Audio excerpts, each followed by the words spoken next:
Racikan Berita 1. Assalamualaikum warahmatullahi wabarakatuh. Bismillahirrahmanirrahim. Wassalamualaikum warahmatullahi wabarakatuh.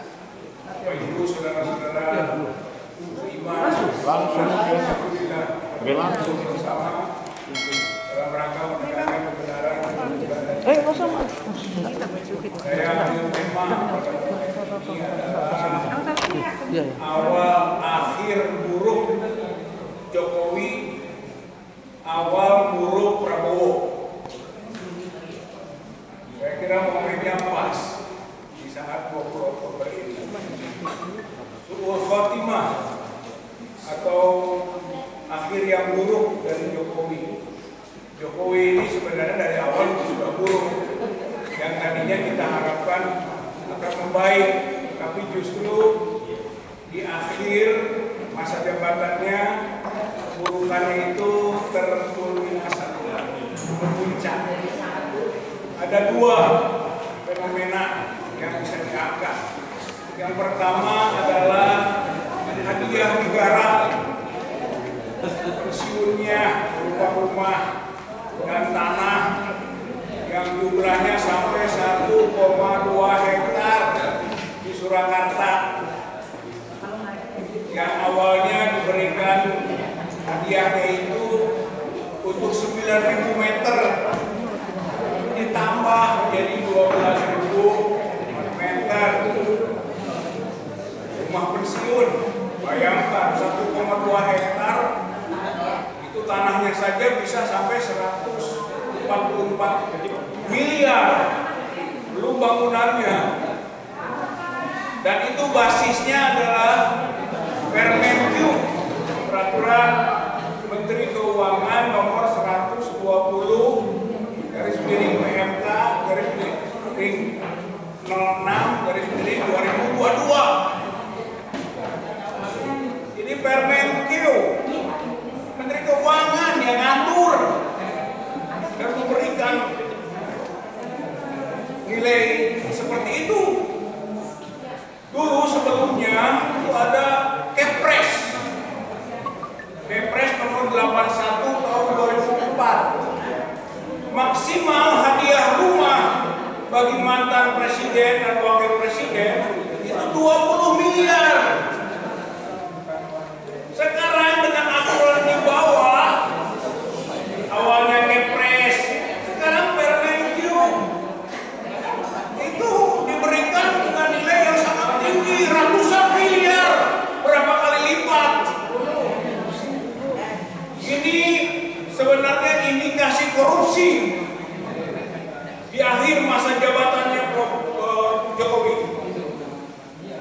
KK, korupsi, kolusi, diperintahkannya ke Menteri Keuangan.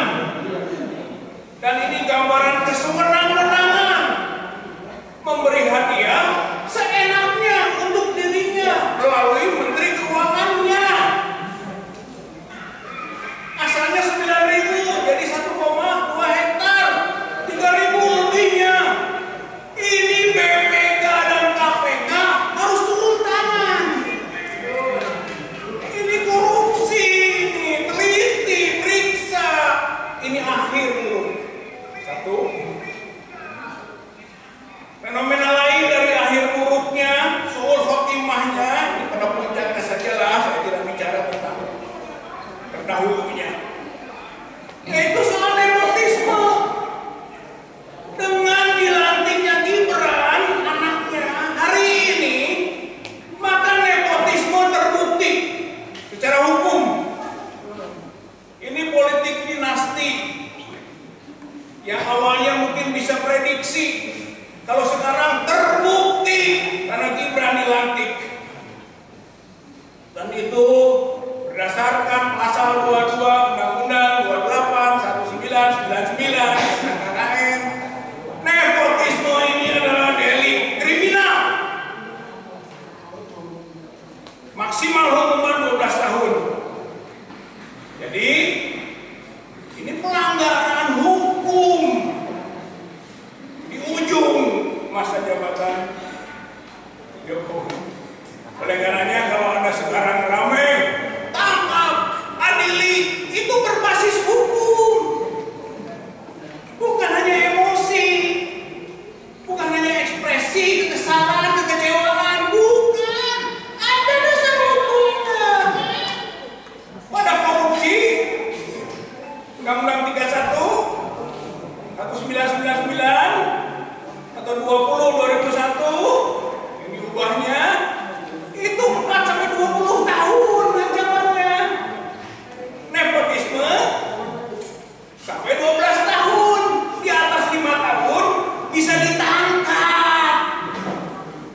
Makanya selesai masa jabatannya Jokowi, tangkap, adili. Ini berbasis hukum, bukan hanya kemauan politik. Jadi itu kita sebut su'ul khotimah, akhir yang jelek. Nah sekarang bagaimana Prabowo? Prabowo ini awal yang jelek, bidayah sayyi'ah, atau awal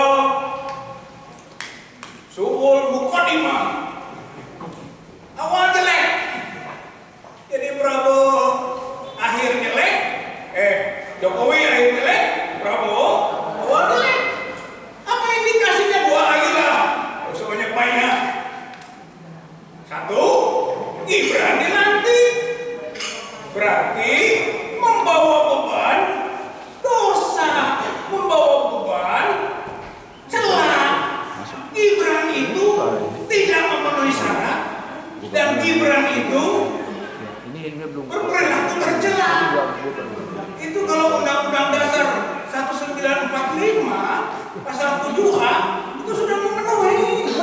Impeachment itu bisa kalau korupsi, kalau melakukan tindak pidana berat, pengkhianatan negara, tambah lagi perbuatan tercela atau tidak memenuhi syarat.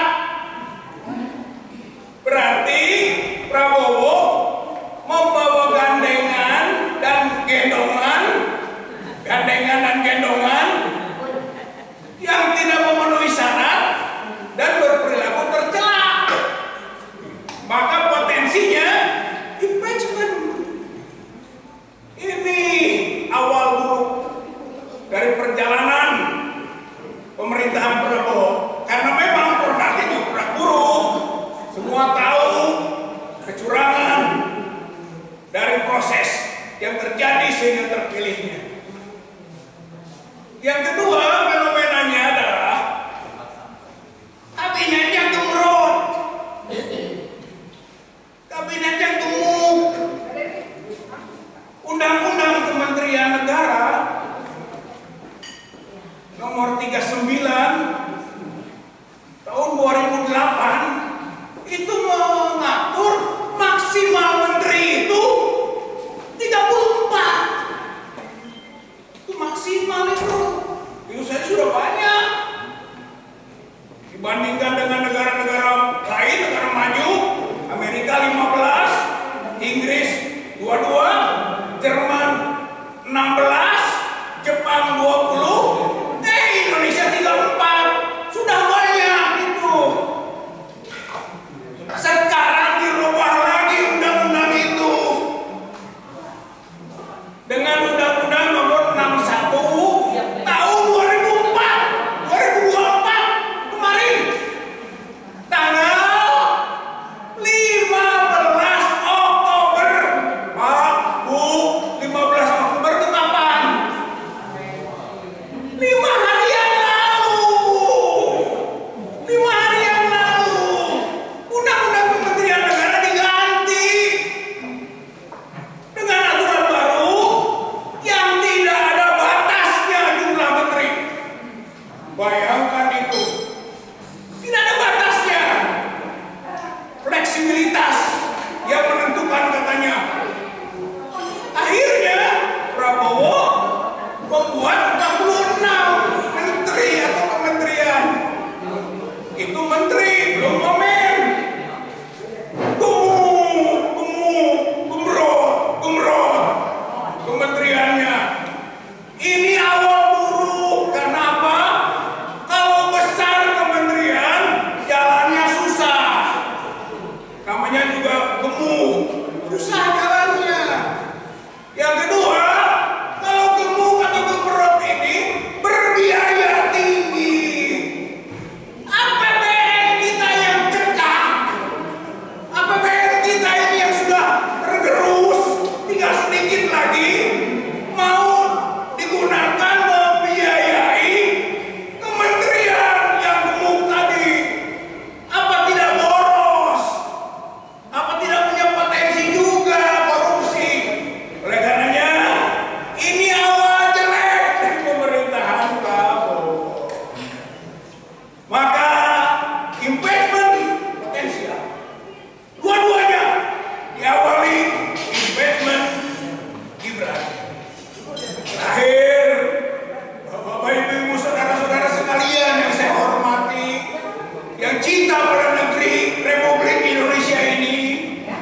yang tidak mau dipimpin oleh orang yang tidak kompeten, maka ingat hadis Rasulullah SAW.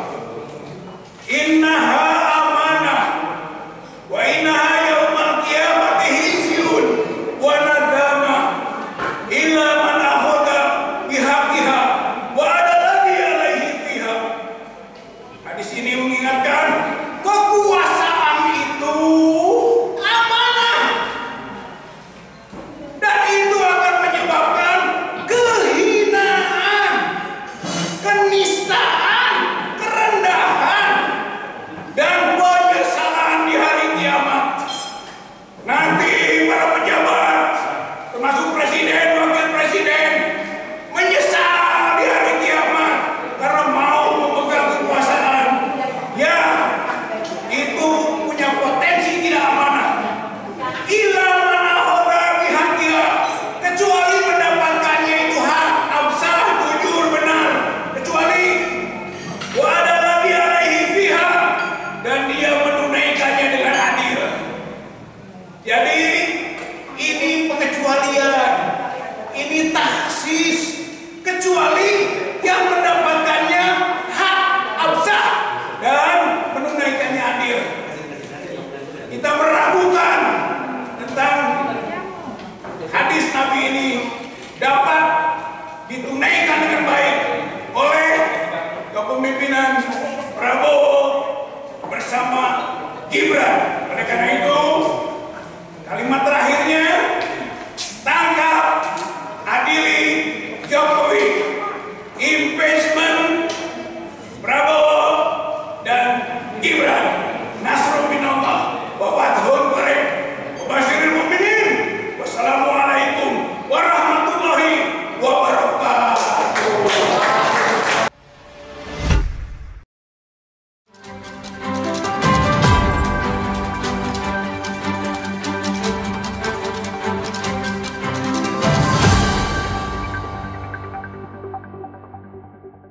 Racikan Berita 1